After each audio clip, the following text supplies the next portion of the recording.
আলহামদুলিল্লাহ রাব্বিল আলামিন ওয়াসসালাতু ওয়াসসালামু আলা আশরাফিল আমবিয়া ওয়াল মুরসালিন নবিয়িনা মুহাম্মদ ওয়া আলিহি ওয়া আসহাবিহি আজমাইন, আম্মা বাদ। সম্মানিত ভাই বন্ধুগণ, আজ আমরা আলোচনা করব এমন কিছু হতভাগা ব্যক্তি আছেন, যেই হতভাগা লোকেরা যত নেকামল করুক না কেন আল্লাহ সুবহানাহু ওয়া তাআলার কাছে তা কবুল হয় না, গ্রহণ হয় না। আর বলাই বাহুল্য, আপনি আমল করবেন, ইবাদত করবেন আল্লাহকে সন্তুষ্ট করার জন্য, আল্লাহকে সন্তুষ্ট করলেই আপনি জান্নাতে যেতে পারবেন। যে আল্লাহকে সন্তুষ্ট করবার জন্য আমরা আমল, ইবাদত, জিকির, আজকার, তাসবিহ, সালাত, সিয়াম সব করি, সে আল্লাহর কাছে যদি এগুলো অ্যাকসেপ্টেড না হয়, গ্রহণযোগ্য না হয়, আল্লাহ যদি সেগুলোকে গ্রহণ না করেন, তাহলে এই আমল করে আমাদের কোনো উপকার আসবে না। ঠিক না ঠিক? সুতরাং আল্লাহর কাছে যে কোনো আমল গ্রহণযোগ্য হওয়ার জন্য মৌলিকভাবে তার কয়েকটা শর্ত আছে। তার ভিতরে এক নম্বরের শর্ত হলো ঈমান থাকা। যদি কারোর ভিতরে ঈমানই না থাকে, সে যত ভালো কাজই করুক না কেন আল্লাহর কাছে সেটা গ্রহণযোগ্য হবে না। দ্বিতীয়ত, যেটি মৌলিক শর্ত যে কোনো আমল আল্লাহর কাছে গ্রহণযোগ্য হওয়ার জন্য, সেটি হলো আমলটি নবী আলাইহিস সালাতু ওয়াস সালামের পদ্ধতি অনুযায়ী হতে হবে। এছাড়া অন্য কোনো মনগড়া পদ্ধতি অনুযায়ী করলে সে আমল আল্লাহর কাছে গ্রহণযোগ্য হবে না। তৃতীয় যে শর্ত আছে আল্লাহর কাছে যে কোনো আমল গ্রহণযোগ্য হওয়ার জন্য, সেটা হলো সে আমলটি করতে হবে ইখলাসের সঙ্গে, নিষ্ঠার সঙ্গে।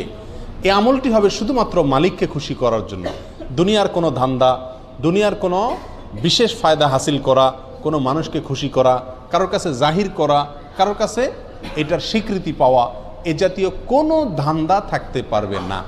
শুধুমাত্র আল্লাহকে খুশি করার উদ্দেশ্যে যদি করা হয়, সেটা হবে ইখলাসের সঙ্গে। অতএব যদি আমি ঈমানের সঙ্গে নবী আলাইহিস সালামের পদ্ধতি অনুযায়ী সহিভাবে এবং শুধুমাত্র আল্লাহকে খুশি করার উদ্দেশ্যে এবং দুনিয়ার কোনো মানুষের কাছ থেকে কোনো ফিডব্যাকের আশা করা ছাড়া কোনো ইবাদত করি, তাহলে ইনশাআল্লাহ সেই ইবাদত আল্লাহর কাছে গ্রহণযোগ্য হওয়ার মতো উপযুক্ত ইবাদত বলা যেতে পারে।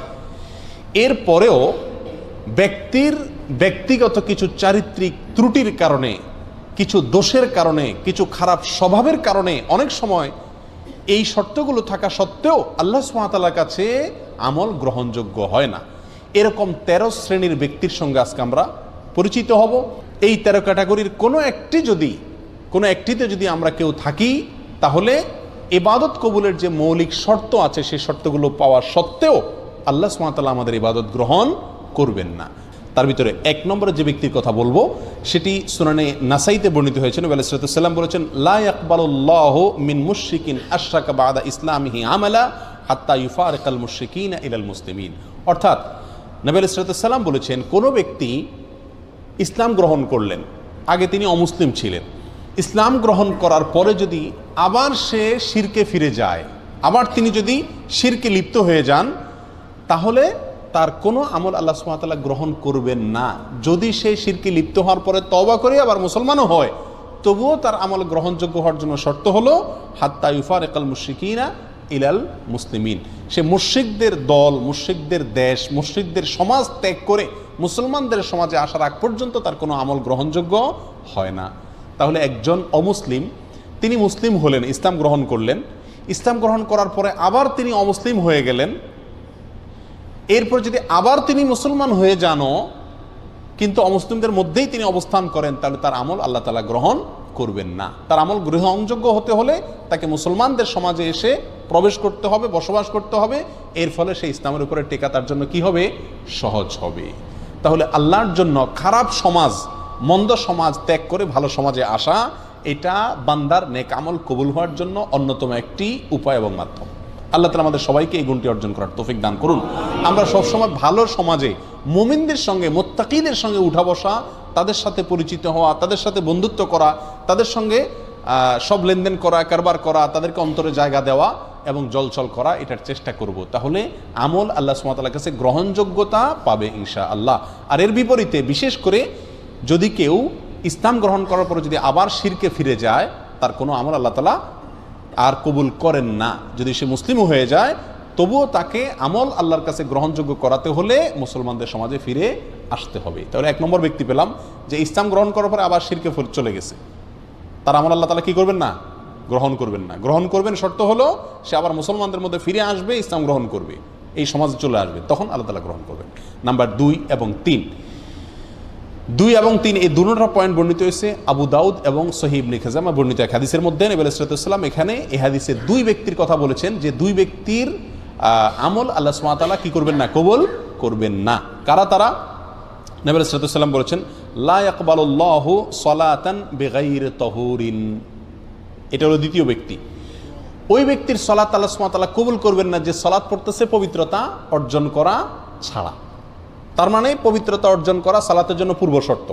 এখন যদি পবিত্রতা অর্জনের ত্রুটি থাকে, কোথাও শুকনা থাকে, ভালো করে ওযু না করেন, ভালো করে গোসল না করেন, তাহলে আপনার এই সালাত হবে না।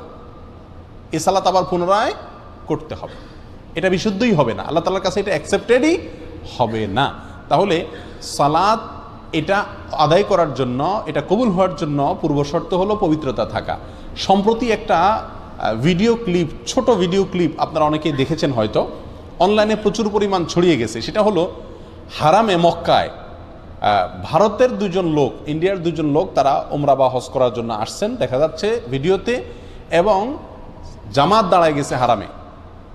এখন আশপাশে হয়তো অজুর জায়গা ধারে কাছে নাই, তো তারা এক জায়গায় এরকম শূন্যের মধ্যে কোনো পানিটাই নাই, এভাবে নিচ্ছে, কুলি করতেছে, হাত মুখ ধুইতেছে, পানি কিন্তু নেই। একটা ড্রাম বা বাক্সর সামনে এরকম হাত দিচ্ছে, মুখে মুছতেছে, মানে মনে মনে অজু করতেছে, অথচ পানি নেই। তাদেরকে আশপাশে অনেকে বোঝানোর চেষ্টা করছে যে ভাই পানি তো নাই, তোমরা কি অজু করতেছো। তারা এটা নিয়তে অজু করে ফেলতেছে। তাহলে এইভাবে যদি কেউ অজু করে তার সালাত কবুল হবে না। অপবিত্র ব্যক্তির সালাত নামক ইবাদত আল্লাহ কি করবেন না, কবুল করবেন না। এটা হলো দ্বিতীয় ব্যক্তি যার সালাত বা ইবাদত কি হবে না, কবুল হবে না। অতএব ভালোভাবে উত্তম রূপে ওযু এবং গোসল করতে হবে। নাম্বার 3, ওয়ালা সাদাকাতা মিন গুলুল। আমাদের সমাজে আজ হালাল ইনকাম করা মানুষ, হালাল উপার্জন করা মানুষ সোনার হরিণ হয়ে গেছে ভাই। আলহামদুলিল্লাহ, দানকারী মানুষের অভাব নেই, সবাই টুকটাক দান করার চেষ্টা করে। কিন্তু এই হাদিসটি জানার পরে দান করার চাইতে ইনকাম যেন হালাল থাকে সেদিকে আমরা বেশি গুরুত্ব দেব। নবী আলাইহিস সালাম বলেছেন, ওয়ালা সাদাকাতা মিন গুলুল। অবৈধ সম্পদ আত্মসাৎ করে যে সম্পদ কামাই করেছেন, হারাম উপায়ে যে সম্পদ কামাই করেছেন, সেই সম্পদ দিয়ে যদি আপনি সাদকা করেন, দান করেন, এই দান কবুল হবে না, এটা আল্লাহর কাছে গ্রহণযোগ্য হবে না। তাহলে তৃতীয় ব্যক্তি হলেন ওই ব্যক্তি যে ব্যক্তি হারাম পথে উপার্জন করেন, তার দানের ইবাদত আল্লাহ কি করবেন না, কবুল করবেন না। নাম্বার 4 নম্বর, যার আমল ইবাদত কবুল হবে না, বিশেষ করে সালাতের কথা বলা হচ্ছে এখানে, সালাত কবুল হবে না, তিনি হলেন ওই মহিলা যে মহিলা সালাত আদায় করছেন অথচ তিনি খেমার পরেন নাই, অর্থাৎ ওড়না পরেন নাই। সুনান আবু দাউদের হাদিসে আসছে, নবী সাল্লাল্লাহু আলাইহি ওয়াসাল্লাম বলেছেন, লা ইয়াকবালুল্লাহু সালাতা হাইদিন ইল্লা বিখিমার। প্রাপ্ত বয়স্কা মহিলা তিনি যদি সালাত আদায় করেন তো তার সালাত আল্লাহ সুবহানাহু ওয়া তাআলা কি করবেন না, কবুল করবেন না, যদি তার মাথায় কি না থাকে, ওড়না না থাকে। অর্থাৎ যেভাবে সতর ঢেকে সালাত আদায় করা দরকার সেভাবে যদি সতর না ঢাকা হয় তাহলে তার সালাত হবে না।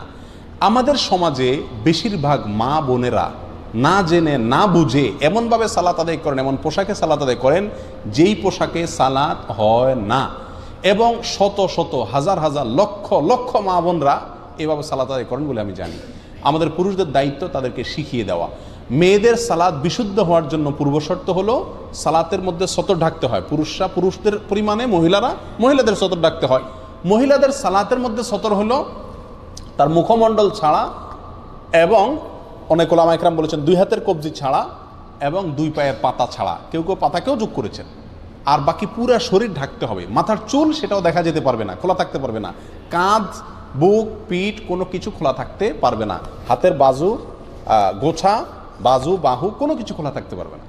এখন আমাদের দেশে আগে প্রচলিত ছিল, এখনো কোনো কোনো বৃদ্ধ মহিলাকে দেখা যায় সাদা শাড়ি আছে, নামাজের শাড়ি বলে, এটা নামাজের কাপড় আলাদা।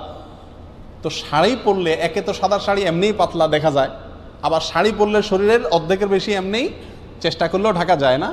এই জন্য শাড়ি পরে সালাত আদায় করা উচিত না। যদি আপনি শাড়ি পরার পরেও আপনি নিজেকে ওইভাবে সামলাতে পারেন তো করেন, সেটা আপনার ব্যাপার। তবে মনে রাখতে হবে সালাতের জন্য মাথার উপরে একটা স্পেশালি বড় ওড়না বানায় নেওয়া উচিত, যে ওড়না পুরো শরীরকে ঢেকে দিবে একেবারে, এবং তার ভেতরে যথেষ্ট প্রশস্ত থাকবে, এর ভিতরে হাত নাড়াচাড়া করা সহজ হবে। এক কথায় 4 নম্বর, ওই ব্যক্তি যার সালাত কবুল হবে না আল্লাহর কাছে, তিনি হলেন প্রাপ্তবয়স্কা নারী তিনি মাথার উপরে ওড়না দেওয়া ছাড়া যদি কি করেন, সালাত আদায় করেন, অথবা ওড়না দিলেন কিন্তু সে ওড়নাটা তার পুরো যেভাবে ঢাকা দরকার সেভাবে ঢাকলো না। আল্লাহ তাআলা আমাদেরকে, আমাদের মা বোনদেরকে সঠিকটা বুঝার তৌফিক দান করুন। নাম্বার 5 নম্বর, এটাও মেয়েদের প্রসঙ্গেই, ওই মেয়ের সালাত কবুল হবে না, আল্লাহ সুবহানাহু ওয়া তাআলা তার সালাতকে গ্রহণ করবেন না, অ্যাকসেপ্ট করবেন না, যেই মেয়ে সালাত পড়ার জন্য মসজিদে গেছেন সুগন্ধি ব্যবহার করে, স্প্রে করে, শরীরের মধ্যে বা কাপড় চোপড়ে স্প্রে করে বা সুগন্ধি জাতীয় কোনো কিছু ব্যবহার করে তিনি মসজিদে গেছেন। এই যাওয়ার ফলে আল্লাহ সুবহানাহু ওয়া তাআলা ওই মসজিদে গিয়ে যত ইবাদতই করুন না কেন, আল্লাহ তাআলা তার সালাত কি করবেন না, কবুল করবেন না।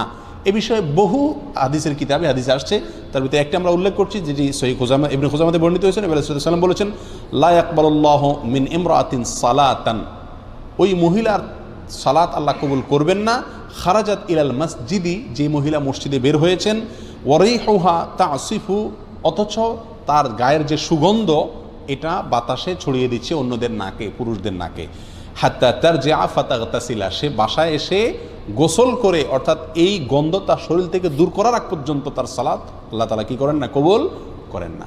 প্রিয় ভাই বন্ধুগণ, আজকাল মেয়েরা সুগন্ধি ব্যবহার করেন বাইরে যাওয়ার সময়, বাসায় যেখানে স্বামী আছেন এখানে বেশি সুগন্ধি ব্যবহার করে থাকা দরকার, বরং এখানে থাকে যেমনি সেমনি, বাহিরে গেলে খুব জোরসোরে স্প্রে করে।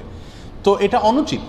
অন্য পুরুষকে নিজের প্রতি আকৃষ্ট করা, অন্য পুরুষকে মনে মনে জানা করতে আহ্বান করার শামিল এই স্প্রে করা, যে স্প্রে সুগন্ধি জাতীয় স্প্রে, এটা করে মহিলারা বাহিরে যেতে পারবে না। এখানে চিন্তা করার বিষয়, মসজিদে যাচ্ছেন সালাত আদায় করার জন্য, তিনি যদি আপনার সুগন্ধি জাতীয় কোনো কিছু ব্যবহার করে যান এবং তার সুগন্ধি অন্যদের নাকে যায়, পুরুষদের নাকে যায়, এবং পুরুষরা বাজে চিন্তা করার সুযোগ তৈরি হয়, সেটার যদি এরকম কঠিন শাস্তির কথা বলা হয়ে থাকে, কঠোর সতর্কবাণীর কথা বলা হয়ে থাকে, তাহলে যারা বাজারে, মার্কেটে ঘোরার জন্য, বেড়াতে যাওয়ার জন্য, পার্টিতে, বিয়ে শাদিতে যাওয়ার সময় এসব সুগন্ধি লাগায় যাচ্ছেন, তাদের পরিণতি কত ভয়াবহ হতে পারে আল্লাহ তাআলাই ভালো জানেন। আল্লাহ আমাদের মা বোনদেরকে সঠিক পথে, শুদ্ধতার পথে, সুস্থতার পথে ফিরে আসার তৌফিক দান করুন। সময়ত ভাইয়েরা, 6 নম্বর, 7 নম্বর, 8 নম্বর, এক হাদিসে 3 ব্যক্তির কথা একসঙ্গে বলা হয়েছে যাদের সালাত আল্লাহ সুবহানাহু ওয়া তাআলা কি করেন না, কবুল বা গ্রহণ করেন না। আর সে হাদিসটি বর্ণিত হয়েছে সহিহ ইবনে হিব্বানে, ইবনে মাজাহ এবং আরও কয়েকটি হাদিসের কিতাবে। নবী আলাইহিস সালাতু ওয়াস সালাম বলেছেন, সালাসাতুন লা তারতাফিউ সালাতুহুম ফাওকা রুউসিহিম শিবরা, 3 ব্যক্তি আছে যারা নামাজ পড়লে তাদের নামাজটা মাথার 1 বিঘত উপরে উঠে না, আল্লাহর আরশ পর্যন্ত যাওয়া তো পরের কথা, অর্থাৎ তাদের এই সালাত আল্লাহর কাছে কবুল হয় না। সেই লোক কারা? হতবাগা।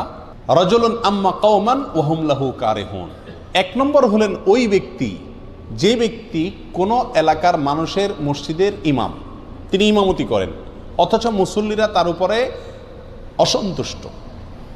অসন্তুষ্ট বলতে ন্যায়সঙ্গত কারণে অসন্তুষ্ট। আজকাল তো হুজুররা চলা একটু বাঁকা হইলেও পাবলিক বলে না, হুজুর পছন্দ না। তো হুজুরের ব্যক্তিগত কারণে যদি আপনি অপছন্দ করেন, সেটাতেই হুজুরের কোনো কিছু আসবে যাবে না, ওটাতে আপনার কপাল আপনি পড়বেন। কিন্তু যদি যুক্তিসঙ্গত কারণে, লোকটা বেদাতি, লোকটা খারাপ মানুষ, লোকটার ভিতরে কোনো বদভ্যাস আছে, সেই কারণে যদি পাবলিক তার প্রতি অসন্তুষ্ট থাকে, তাহলে এই ব্যক্তি জেনে শুনেও পাবলিক আমার উপর অসন্তুষ্ট, আমার কোনো চরিত্রের দোষের কারণে, তারপরেও সেই ইমামতির আসন ধরে আছে, আঁকড়ে আছে, তো এই ব্যক্তির উপরে, এই ব্যক্তির ব্যাপারে এই কথা আসছে যে তার সালাত তার মাথার 1 বিঘত উপরেও উঠে না, অর্থাৎ আল্লাহর কাছে কবুল হয় না। নাম্বার 2, ওয়ামরাআতুন বাতাত ওয়া যাওজুহা আলাইহা সাখিত, ওই মহিলা যিনি সারাটি রাত কাটিয়ে দিলেন অথচ সারা রাত তার স্বামী তার উপরে অসন্তুষ্ট। আমাদের মা বোনদের মধ্যে এই সমস্যাটা ঘরে ঘরে কম বেশ আছে। স্বামী স্ত্রী ঝগড়া লাগবেই, এটা চিরন্তন বিষয়। নবী আলাইহিস সালামের মতো মানুষ, তার সঙ্গে উম্মাহাতুল মুমিনিন রাদিয়াল্লাহু তাআলা আনহাদের সাথেও মনোমালিন্য তৈরি হয়েছে। নবী আলাইহিস সালাম রাগ করে মসজিদে যান নাই, বাসায় যান নাই, মসজিদে শুয়ে রয়েছেন, ওমর রাদিয়াল্লাহু তাআলা এসে মধ্যস্থতা করে মিলাই দিয়েছেন। এই ঘটনা ঘটছে। উম্মাহাতুল মুমিনিন একদিকে, নবী আলাইহিস সালাম একদিকে, তাদের জীবনে যদি এটা হয় তাহলে বোঝা গেল স্বামী স্ত্রীর জীবনে ঝগড়া, কথা কাটাকাটি, ভুল বুঝাবুঝি এগুলো হবেই হবে, এর কোনো চারা নাই। পাতিল দুটো একসাথে থাকলে বাড়ি খাবেই। কিন্তু আমাদের বোনদেরকে খেয়াল করতে হবে, যেহেতু আমাকে আল্লাহর সন্তুষ্টি অর্জন করতে হবে, আমার ইবাদত আল্লাহর কাছে কবুল করাইতে হবে। অতএব রাগ করে আপনি থাকেন, কিছু সময় থাকেন, সমস্যা নাই। সারাটা রাত স্বামীর উপরে রাগ করে আপনি থাকিয়েন না, অন্তত রাতের কিছু অংশ গেলে রাগটা মিটানোর চেষ্টা করেন। যদি স্বামী অন্যায়ভাবে রাগ করে থাকে, গায়ের জোর রাগ করে, সেটা ভিন্ন কথা। যাই হোক, তাহলে দ্বিতীয় হলেন ওই স্ত্রী যিনি সারাটি রাত কাটিয়ে দিলেন অথচ তার স্বামী তার কারণে তার উপরে কি অসন্তুষ্ট। যদি স্বামী অন্যায়ভাবে অসন্তুষ্ট হয় এবং তাকে সন্তুষ্ট করার কোনো জায়গা না থাকে, গোয়ার টাইপের হয়, তাহলে ভিন্ন কথা। 3 নম্বর, আব্দুন আবেক, ওই গোলাম বা কৃতদাস যে মালিক থেকে পালিয়ে গেছে অনুমতি ছাড়া, কোনো তার সাথে চুক্তি ছাড়া তার থেকে পালিয়ে গেছে। কোনো কোনো বর্ণনা আসছে ওই দুই ভাই, যেই দুই ভাই নিজেদের মধ্যে মারামারি বা কাটাকাটিতে লিপ্ত। তাহলে এই হাদিসে 3 ব্যক্তির কথা আমরা পেলাম, আর আগে 5 জনের কথা বললাম, তাহলে মোট 8 জনের কথা পেলাম যাদের সালাত বা ইবাদত আল্লাহর কাছে কি হয় না, গ্রহণযোগ্য হয় না। নাম্বার 9 নম্বর হলেন ওই ব্যক্তি, যে ব্যক্তি মদিনার মতো শহর, আল্লাহ নবী আলাইহিস সালামের মহব্বতের শহর, তার স্মৃতি বহনকারী শহর, পৃথিবীর দ্বিতীয় সবচেয়ে গুরুত্বপূর্ণ এবং পবিত্র শহর, যে শহর কিয়ামতের আগে দাজ্জালের ফিতনা থেকে পর্যন্ত মুক্ত থাকবে, যে শহরের বহু ফজিলতের কথা হাদিসে বর্ণিত হয়েছে, সেই শহরে যে ব্যক্তি ফিতনা ফাসাদ করবে, সেই শহরে যে ব্যক্তি অশান্তি সৃষ্টি করার অপচেষ্টা চালাবে, এই ব্যক্তির কোনো আমল, নফল আমল, ফরজ আমল কিচ্ছু আল্লাহ তাআলা গ্রহণ করবেন না। আপনারা কেউ বলতে পারেন এটাও কেউ করে, মদিনাতে কেউ এই অশান্তি করে? গত বছর রমজানেই তো হয়েছে, বোমা হামলা হয়েছে, না জানে কি জানি ফুটছে মসজিদে হারামের আশেপাশে কোনো একটা গাড়ির পার্কিংয়ে, গত বছর রমজানের শেষের দিকে হয়েছিল। তো এটা হতে পারে কোনো আল্লাহর বান্দা, আল্লাহ তাকে হেদায়েত দান করুক, এই ভুল পথে পা বাড়াতে পারেন। তার জন্য সাবধান বাণী, তার কোনো আমল আল্লাহ তাআলা নফল ফরজ কিচ্ছু গ্রহণ হবে না যদি আল্লাহ নবী সাল্লাল্লাহু আলাইহি সাল্লামের মদিনার শহরে কি করে, কেউ অশান্তি সৃষ্টি করে। আমরা কেউ বলতে পারি যে আমরা তো এটা করবো না, তাহলে এই ওয়াজ আমাদের দরকার নাই। না ভাই, মদিনাতে আমাদের যাদের যাওয়া পড়ে, আমরা যাওয়ার সুযোগ হয়, মদিনার শহরটার প্রতি আলাদা কেয়ার করা আমাদের সবারই দায়িত্ব। আপনি একটা কলা খেয়ে মদিনার রাস্তায় ফেলে দিলেন, এটাও তো মদিনার শহরটাকে আপনি নষ্ট করলেন। অতএব আপনি এই হাদিসের মধ্যে সরাসরি না পড়েন, কিন্তু কাছাকাছি ক্যাটাগরির আমল তো করলেন। মদিনা শহরের ক্ষেত্রে আমাদেরকে সচেতন থাকতে হবে যে আমার কোনো আচরণ, কোনো কাজ দ্বারা যেন মদিনা শহরের কোনো ক্ষতি বা শহরবাসীর কোনো ক্ষতি না হয়। একই সঙ্গে মক্কার ব্যাপারেও, যেহেতু মক্কাও হারাম, পৃথিবীর সবচেয়ে পবিত্র শহর, সেটারও পবিত্রতা রক্ষার জন্য চেষ্টা করতে হবে। যাই হোক, মূল হাদিসটি আমরা চলে আসি। হাদিসটি সহিহ মুসলিম সহ বিভিন্ন হাদিসের কিতাবে আসছে। নবী সাল্লাল্লাহু আলাইহি ওয়াসাল্লাম বলেছেন, আল মাদিনাতু হারামুন মা বাইনা আইর ইলা সাউর, মদিনা শহরটা সম্মানিত শহর। ফামান আহদাসা ফিহা হাদাসান, যে ব্যক্তি এই মদিনা শহরে কোনো দুর্ঘটনা ঘটাবে, আওয়া মুহদিসান, অথবা কোনো দুর্ঘটনাকারীকে আশ্রয় দিবে, ফাআলাইহি লানাতুল্লাহি ওয়াল মালাইকাতি ওয়ান নাসি আজমাইন, তার উপরে আল্লাহর লানত, ফেরেশতাদের লানত, সকল মানব জাতির লানত পড়ে তার উপরে। এবং লা ইয়াকবালুল্লাহু মিনহু ইয়াউমাল কিয়ামাতি আদলান ওয়ালা সারাফা, কিয়ামতের দিনে ব্যক্তি যত আমল করে নিয়ে যাক না কেন, আল্লাহর কাছে তার কোনো ফরজ নফল কোনো আমল কি হবে না, গ্রহণযোগ্য হবে না। তাহলে মদিনা শহর যে অশান্তি সৃষ্টি করে, তার জন্য এই পরিণাম যে তারও আমল, কোনো আমল আল্লাহ কি করবেন না, গ্রহণ করবেন না। এরপরে আসি 10, 11, 12, 3টা পয়েন্ট আসছে এক হাদিসে। আর হাদিসটি বর্ণিত হয়েছে সহিহুল জামের ভিতরে, তাবরানীদের ভিতরে আসছে। নবী সাল্লাল্লাহু আলাইহি ওয়াসাল্লাম বলেছেন, সালাসুন লা ইয়াকবালুল্লাহু লাহুম সারফান ওয়ালা আদলা, 3 হতভাগা ব্যক্তি আছেন যাদের কোনো ফরজ নফল কোনো আমল আল্লাহ সুবহানাহু ওয়া তাআলা, নফল বা ফরজ কোনো আমল আল্লাহ তাআলা গ্রহণ করবেন না। কারা তারা?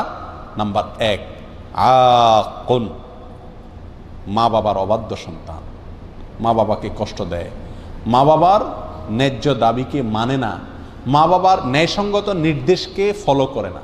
বড় কঠিন একটা জায়গা, মানতেই হবে আল্লাহ এবং তার রাসূল সাল্লাল্লাহু আলাইহি সাল্লামের পরে যার নির্দেশ মানতে আমি বাধ্য, কে সে? আমার জন্মদাতা বাবা এবং মা। যতক্ষণ সাধ্যে কুলায় মানতে হবে, শুনতে হবে। আজ আমাদের অবস্থা হয়ে গেছে যে আমরা ওই যে এর আগে একটা হাদিস আপনাদেরকে শুনেছিলাম, 15টি বদভ্যাস যখন কোনো জাতির ভিতরে আসবে, তখন আল্লাহর গজব সেখানে সে জাতির উপরে চলে আসবে।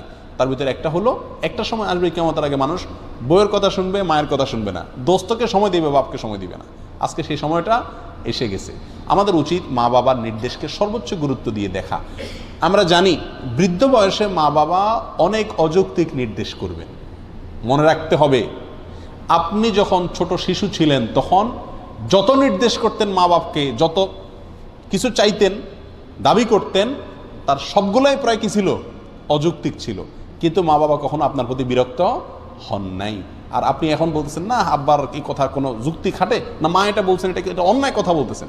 জি, ওই অন্যায় কথাটাই আপনাকে মানতে হবে, যদি সেটা মানতে গিয়ে কারোর প্রতি অবিচার করা না হয়, আল্লাহর কোনো হুকুম লঙ্ঘন না হয়। ছোট্ট একটা গল্প বলি। এক বাবা বৃদ্ধ বয়সে একেবারে জীবন সায়ান্নে মৃত্যুর আগ মুহূর্তে তিনি, তার ছেলে খুব ভালো, বাবার খুব খেয়াল করে। তো ছেলের মনের ভিতরে আসছে যে আমি বাবার মনে হয় সব রকমের হক আদায় করে ছেড়ে দিয়েছি। আসলেও সে খুব খেদমত করতো।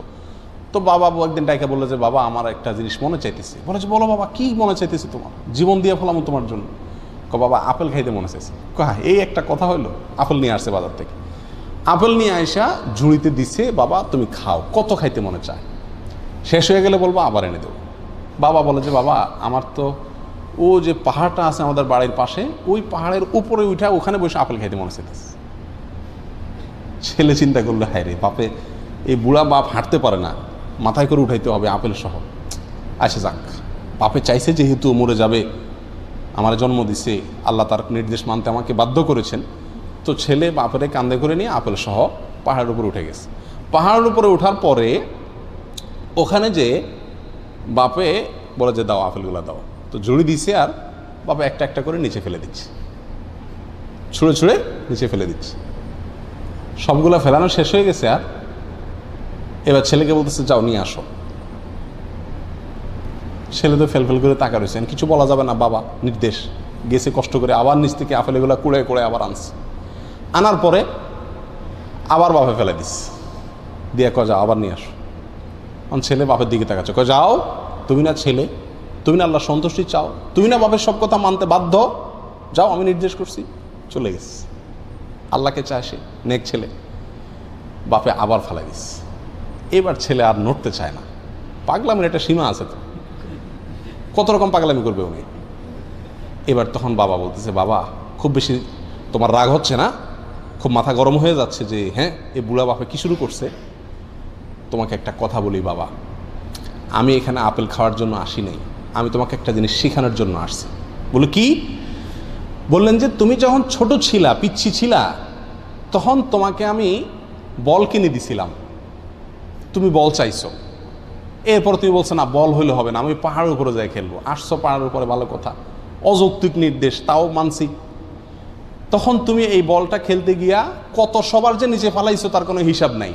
আমি সেই বল নিচ থেকে কুড়ায় বারবার আয়না দিছি। তুমি আজকে আমার আপেল 3 বার কুড়ায়া তোমার কাছে বিরক্তি লাগতেছে যে বাবা অযৌক্তিক নির্দেশ করতেছে। তুমি ছেলে এইরকম অযৌক্তিক নির্দেশ শত শতবার আমাকে করছো।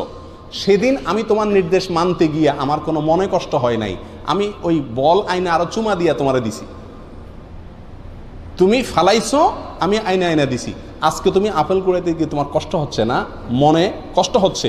সেদিন তোমার বল কুড়াইতে গিয়ে আমার কোনো মনে কষ্ট হয় নাই। ছোটবেলায় পেশাব পায়খানা করি, সব নষ্ট করি আমরা। মা বাবা সেগুলো ছাপ করেন, ঘৃণ করেন না, ঘৃণা হয় না তাদের, মহব্বতের সাথে করে, আরো চুমা দেয়। আর বুড়া বয়সে মা বাবা যদি বিছানা পেশাব পায়খানা করেন তাহলে আমাদের ঘৃণা লাগে না? হয়তো করি, কিন্তু সে আন্তরিকতা, মমতা থাকে না। এই জন্যই কোনো সন্তান সারা জীবন ধরে মা বাবার যত খেদমতি করুক না কেন, মা বাবার হক পরিপূর্ণভাবে আদায় করা এটা কঠিন একটি ব্যাপার। এই জন্য এই দিকটা খেয়াল রাখতে হবে। যদি কেউ মা বাবার নির্দেশকে লঙ্ঘন করে তাহলে এই ব্যক্তি কপাল পড়া ব্যক্তিদের ভিতরে সামিল হবে, 10 নম্বর ব্যক্তির ভিতরে সামিল হবে। তার কোনো ইবাদত, নফল ফরজ কোনো ইবাদত কবুল হবে না মা বাবার যদি কি হন, নাফরমান হন। আল্লাহ আমাদেরকে হেফাজত করুন। 11 নম্বর হলো মান্নান।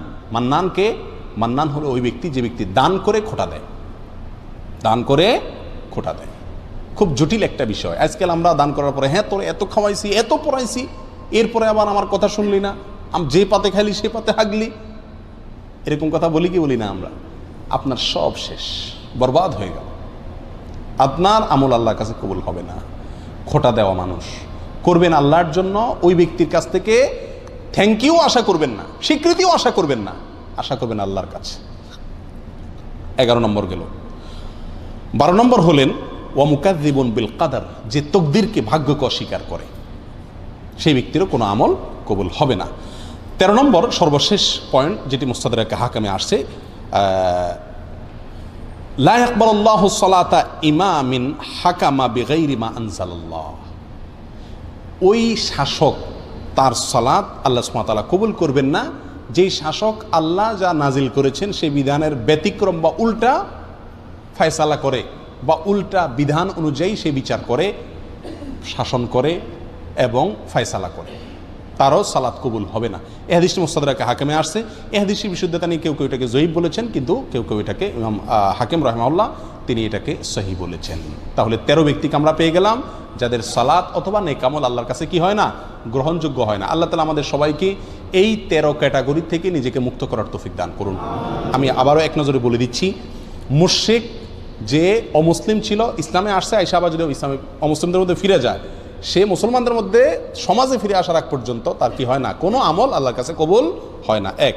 2 নম্বর হলো পবিত্রতা অর্জন করে না যে ব্যক্তি সঠিক উপায়ে, সেই ব্যক্তির সালাত কবুল হয় না। নাম্বার 3, যেই ব্যক্তি আত্মসাৎ করে অন্যায়ভাবে হারামভাবে টাকা কামাই করে দান করছে, তারও দান কবুল হবে না। নাম্বার 4, যে প্রাপ্তবয়স্কা মহিলা তিনি ভালো করে ওড়না মাথায় দিয়ে ছতর ঢেকে সালাত আদায় করেননি, তারও কি হবে না, সালাত কবুল হবে না। নাম্বার 5, যে মহিলা সুগন্ধি লাগায় মসজিদে গেছেন, বাহিরে গেলে তো আরও ভয়াবহ অবস্থা, সেই মহিলা ওই সুগন্ধি ধোয়ার আগ পর্যন্ত, গোসল করার আগ পর্যন্ত, দূর করার আগ পর্যন্ত তার সালাত আল্লাহর কাছে কি হবে না, কবুল হবে না। নাম্বার 6, ওই ইমাম যিনি মানুষের ইমামতি করলেন অথচ মুসল্লিরা তার উপরে ন্যায়সঙ্গত, যুক্তিসঙ্গত বা শরীয়তের দৃষ্টিতে কোনো কারণে অসন্তুষ্ট। নাম্বার 7, ওই মহিলা, ওই স্ত্রী যিনি সারাটা রাত কাটালেন অথচ স্বামী তার উপরে অসন্তুষ্ট, তিনি সন্তুষ্ট করার চেষ্টা করলেন না, অবশ্যই সেটা ন্যায়সঙ্গত উপায়ে এবং গোয়ার্তুমি করে নয়। নাম্বার 8, ওই কৃতদাস যে মালিকের অনুমতি ছাড়া ভেঙে গেছে, অথবা ওই দুই ভাই নিজেদের ভিতরে ঝগড়াঝাটিতে, মারামারিতে, কাটাকাটিতে লিপ্ত। নাম্বার 9, ওই কপাল পড়া যে নবী সাল্লাল্লাহু আলাইহি সাল্লামের শহর মদিনাতে অশান্তি সৃষ্টি করে অথবা অশান্তি সৃষ্টিকারীকে জায়গা দেয়, মদিনা শহরের পবিত্রতা নষ্ট করে। নাম্বার 10, ওই সন্তান যে মা বাবার অবাধ্য, নাফরমান, মা বাবার নির্দেশ অমান্যকারী। 11 নম্বর, ওই ব্যক্তি যে দান করে খোটা দেয়। 12 নম্বর, যে ব্যক্তি ভাগ্যকে বা তাকদীরকে অস্বীকার করে। আর 13 নম্বর, ওই শাসক যিনি আল্লাহর বিধান অনুযায়ী তার প্রজাদেরকে পরিচালনা করেন না। আল্লাহ তাআলা আমাদের সবাইকে এই 13 শ্রেণীর প্রত্যেকটা থেকে নিজেদেরকে মুক্ত করার তৌফিক দান করুন, এমনভাবে ইবাদত করার তৌফিক দান করুন যাতে আল্লাহর কাছে এটা গ্রহণযোগ্য হয়, কবুল হয়।